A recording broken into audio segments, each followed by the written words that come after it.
we waded out of that. I walked in parades and goddamn heels and go-go shorts, and I refuse to go back to that.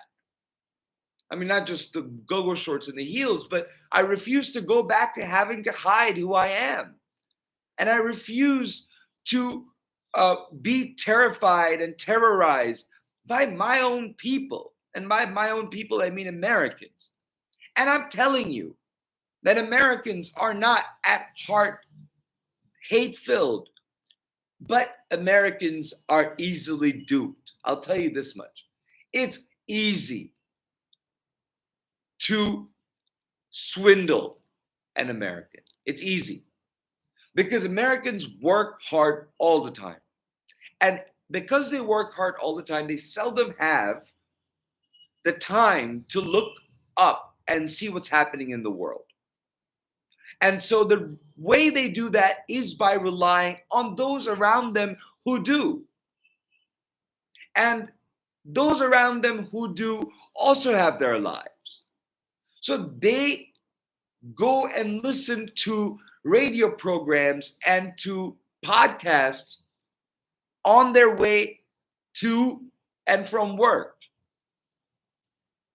And they listen to it based on who tells them to listen to it in their circle. And if they agree with it, they stick to it or they go on to something else. But most people in our lives, we don't have the time to sit down and discern whether to trust this person in my life or that person in my life, or to determine exactly where I stand on what position every day that does not specifically matter to my life. And it can't be reasonable for people who pay attention to expect everybody to do that. But we are at a time now that we need to look at it. We are at a time now that our republic is at stake because of it. We need to look at whether it really matters to us who somebody marries, whether it really matters to us whether somebody who is teaching in school, and your children are in that classroom, happens to be in a same-sex marriage or a heterosexual marriage. Does it matter to your child's education? And if so, if it matters, homeschool. That's what Americans have been doing for decades. If you don't like it, go to a private school. The public school system is paid for by the taxpayer. And the taxpayer includes the parents of the child who is gender nonconforming and the parents of the child who is heteronormative. So take your child to a private school or homeschool your child if you don't believe that they're getting the proper education they need and they're being exposed to